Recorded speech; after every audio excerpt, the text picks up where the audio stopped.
Hello, and welcome to Varn Solo, and we continue our series against Emotivism, inspired by Alasdair MacIntyre's After Virtue and his critique of modernist ethical theories, which he says all end up being emotivist anyway. But I wanted to look at the explicitly emotivist modalities of modern philosophy, and to do that, we really need to get into the analytic and logical positivist philosopher AJ Ayer. Now, Ayer's not the only person who's influential in emotivism and ethics. And in fact, he didn't think he was working on ethical emotivism. He actually called his theory non-cognitivism. But we'll get into how that ties into emotivism in a minute. AJ Ayer was born in London in 1910. He attended Eton and Oxford, as well as the University of Vienna, where he was exposed to the Vienna Circle in its early phase. Now, Ayer is interesting. He's kind of a transitional figure like Rudolf Carnap and Ludwig Wittgenstein, who relocate the art image of the logical positivist and the post-logical positivist into British analytic philosophy, as opposed to German analytic philosophy. The Vienna School in Vienna had largely socialist commitments, even though it was not Hegelian, was not interested in Hegelian philosophy in the same way as most other Marxist groups were. Most of the Vienna Circle were tied to communists. In the 1950s and 60s, logical positivism's children, because logical positivism is largely dead by this point, and analytic philosophy is usually tied to anti-communism. Ayer is a figure who's kind of transitional in that world. So politically, he's interesting anyway. All right. So we'll get into that.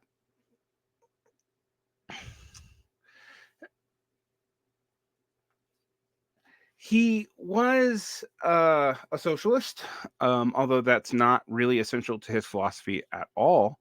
And he was very concerned with the rise of global fascism and the Spanish Civil War. He joined the Welsh Guards.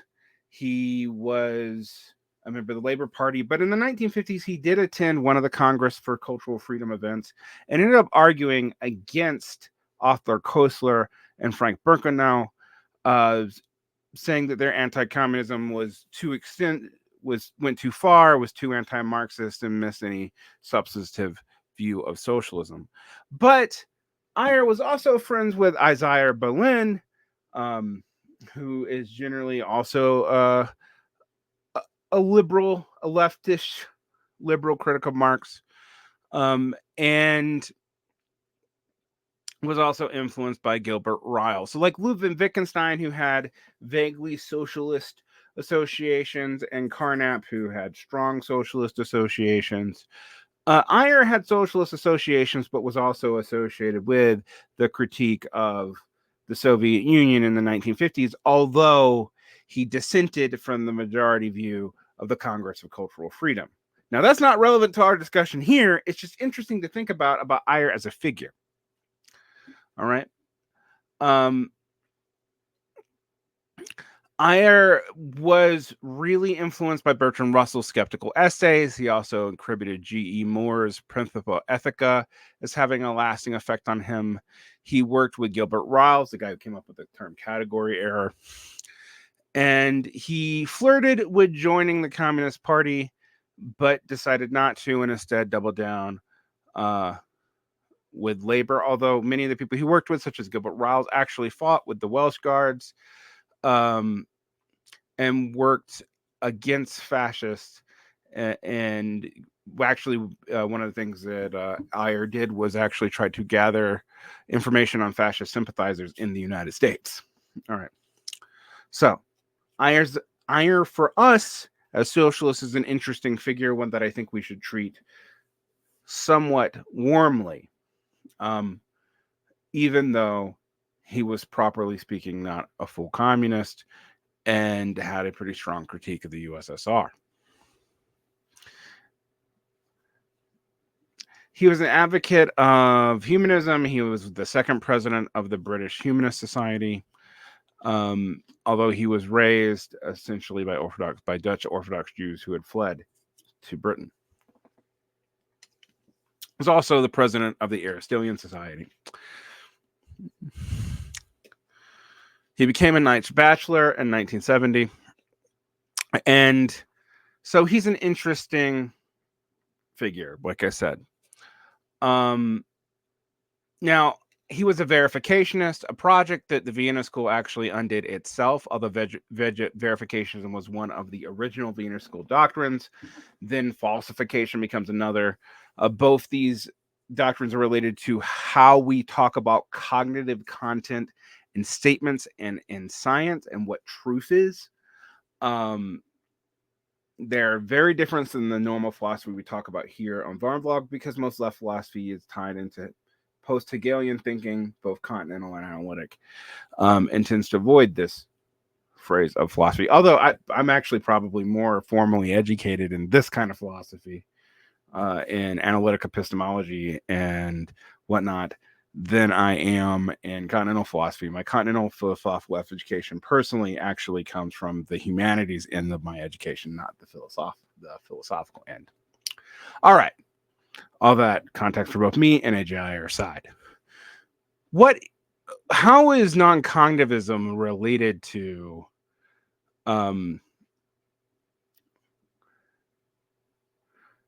logical positivism? And what are AJ Ayer's essential assertions about it? Well, Ayer's non-cognitivism is effectively a form of emotivism, formally, as opposed to the kind of accidental emotivists that Alasdair MacIntyre accuses utilitarianism and deontological thinking into devolving into. Ayer's version of emotivism says that an ordinary system of ethics has four classes, and four classes of statements. So one is propositions that express the definition of ethical terms, aka virtues, or judgments about the legitimacy or possibility of certain definitions. So these are cognitively meaningful, but not cognitively arrived at from Ayer. And we'll get into the problem of this, because part of the assumption about cognition in Ayer and in this early phase of logical positivism comes in direct conflict with the way we know humans actually think. Two, propositions describing phenomena of moral experiences and their causes. So these are causal things. Three, exhortations to moral virtue, and four, actual ethical judgment. He focuses on propositions of the first class, which is propositions that express the definition of ethical terms, saying that the second class belongs to science, which are descriptions of things and their causes. The third class are mere commands, so that they're just injunctions, they're just statements of will. They don't have an argument to them. They're just assertions of basically doing the right thing.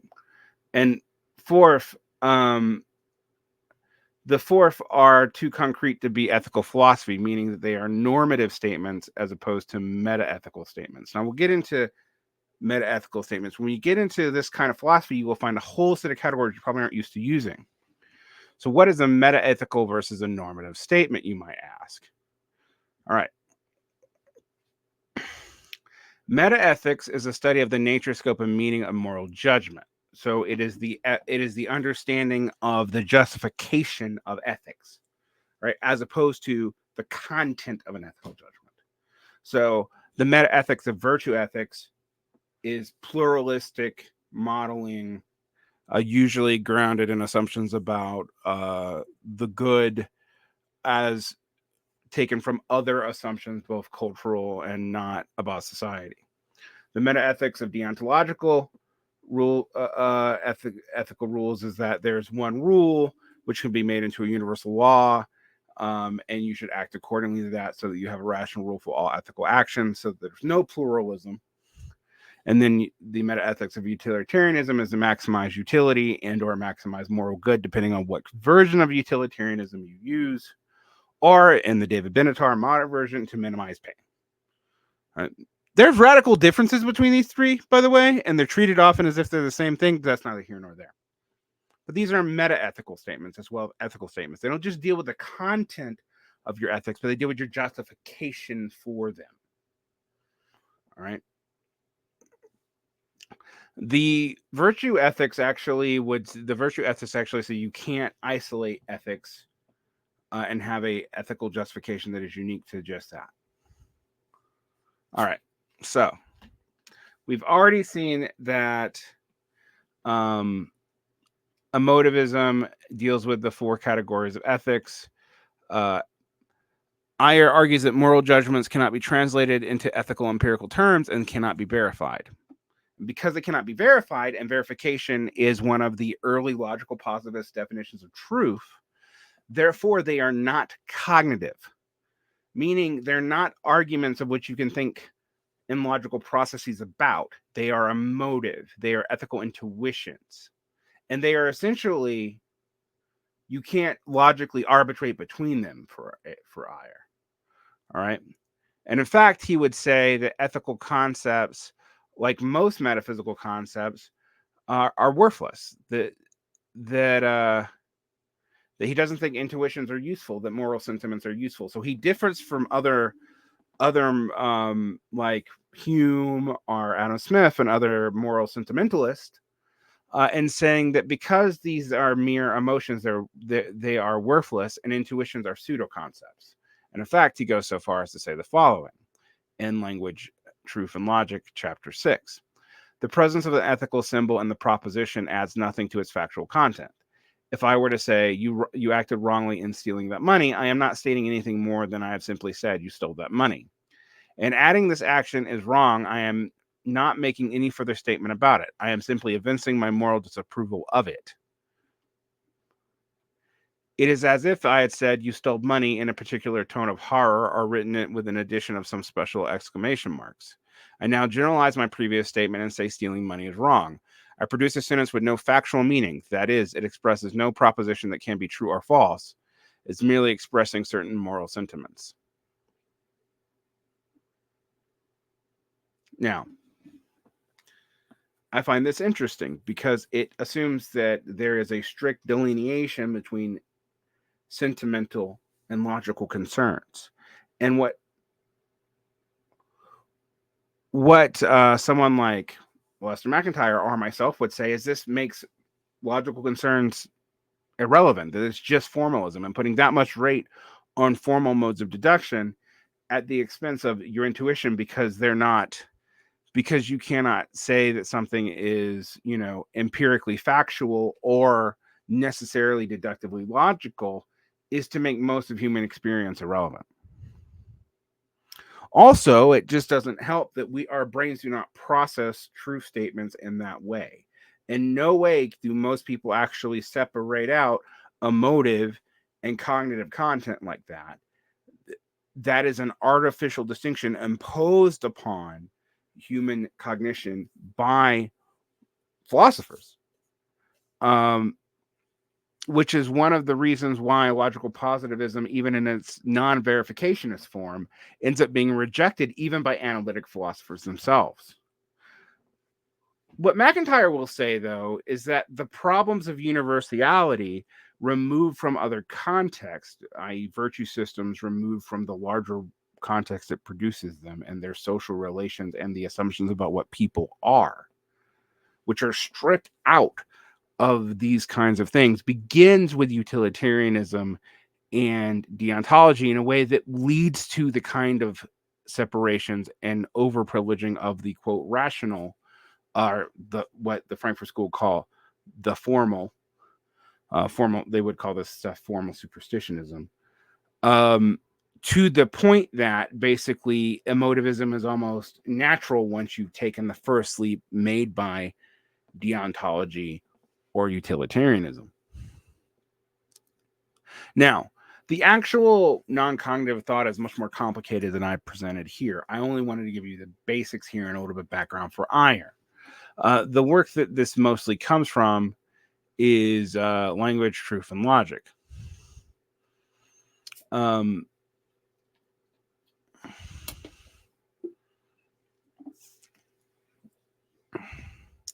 He moves from the tenets of logical positivism to the tenets of logical empiricism.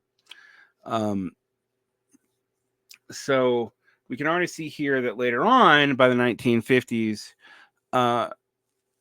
Ayer becomes more and more associated with logical empiricism, the British and American Analytic Philosophical Project, the defense of Hume, who becomes more and more important to Ayer, etc.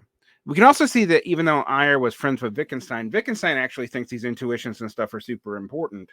He just puts them in a kind of mythical realm where they cannot be adjudicated by philosophy at all. Whereas Ayer thinks that they're rubbish, even though he would agree with Wittgenstein about how they ended up that way. Ayer becomes really influential because non-cognitivism is one of the theories of moral emotivism that affects, like, the idea that, for example, morality is just aesthetic preferences, and that's all it is. Period. And that we should treat aesthetic preferences as essentially arbitrary. All right. Now, knowing that, I actually would point out that even in that the idea about meaning and factuality and verificationism, if you listen to the idea that a judgment has no cognitive content, as expressed by that passage in the Critique of Ethics and Theology in Language, Truth, and Logic by AJ Ayer, it becomes pretty clear to me that that's just not true. That we actually do, like, the fact that we didn't say it in words and we can express something with a tone doesn't mean that that tone is non-communicative and has no cognitive value. So the judgment itself, even assuming, not assuming virtue ethics or any of that worldview, or class positional ethics, or definitions of persons and personal relationships, and even just taking the rest of Ayer's assumptions as given, that there's still a problem with the extent in which he does this. Because clearly, there is cognitive content to aesthetic judgments. We know what they mean. Anyway, we'll come back to how this influences modern thought, and how this leads to stuff like ethical nihilism.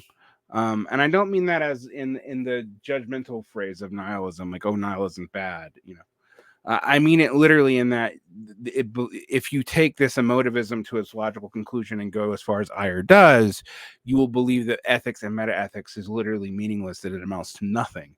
That if you take subjective judgments to have no cognitive content at all, then you can basically write out not only most of human experience, but you're saying that it literally has no meaning whatsoever, because it's not meaning that is articulatable in a way that can be verified objectively, whatever that means. The problem is that the verification principle doesn't work, and it's actually the logical positives themselves that prove that it doesn't work. They work out their own logic and show the problems with this. So stay tuned. But we'll come back and talk about some other theories of emotivism than AJ Ayer's non-cognitivism that occur in the 20th century. And then we're going to go back and talk more about why MacIntyre thinks, with extensive quotations from After Virtue, this was inevitable once you tried to deduce two universal rules as opposed to relations and modeling off of relations, and the meaning behind those relations, which could be, for MacIntyre, somewhat nebulous or even mystic. All right. I'm going to stop there today because I don't want these to get super long. I'm going to put a bunch of references in the show notes for you. So if you want to learn more about AJ Ayer, his biography, etc., you can find the stuff to help you there, both in link form and in book form. Take care. Like and subscribe. I'd like to thank some patrons who are helping us out over at Varn blog. We have quite a few these days, but I have some Khan Oklahoma patrons. Those are the $10 supporters or more, who get special patrons only episodes and other little perks as I see fit. But we have all kinds of stuff over at Varn blog. For as little as $3, you can get audio versions of pretty much everything. And I release something usually 5 out of 7 days a week. Both because you're going to get audio forms of what's here on the channel, you're going to get my archive, you're going to get a few additional shows, and Q&A once a month, and a few other things, even for, an audio form, even for the smallest amount. $5 a month gets you additional videos and earlier access to certain things, and $10 a month will get you to be able to commission patrons episodes, get priority on Q&As, etc. All right, but let's go into our Kana Kahanas. Now to explain the benefits, there are 2 new ones this month. I'd like to thank Harpreet C and Thomas P for becoming Kana Kahanans, and I really appreciate the additional support. There's been a fluctuation in support of a lot of podcasts lately. I think the economy is stagnating and people are busier. I also think a lot of leftist podcasts are kind of off in the woods right now because their politics seem to be floundering, actually, in light of their backing of Biden and the results of that. But nonetheless, those of us who think that this project has to stand somewhat astride of political trends like that, so that we can make our own political movement, we aren't as affected by that. So you're not going to see a huge change of content here. A lot of the stuff that I say, unfortunately, still applies today as much as it did 16, 17 years ago when I first became a leftist, or 5 years ago when I started podcasting more regularly, with back in the Doug Lane Zero Books days, or any of that. I hope you come back and check in more on this Against Cognitivism series and learn a little bit more about about analytic philosophy as opposed to continental philosophy, because I think it's a blind spot in many leftists' worldview where they try to critique it without understanding what it is they are actually critiquing. They're great critiques of analytic philosophy as a whole, but you need to understand it to be able to pull it off. All right. So on that note, like and subscribe, share and share, like, review if you listen to the podcast version of this on Apple, although this is not released to the podcast anyway. Solo shows tend to be released only to patrons, and audio form are free on video form, but nonetheless, comment, hit the bell. Have a great day.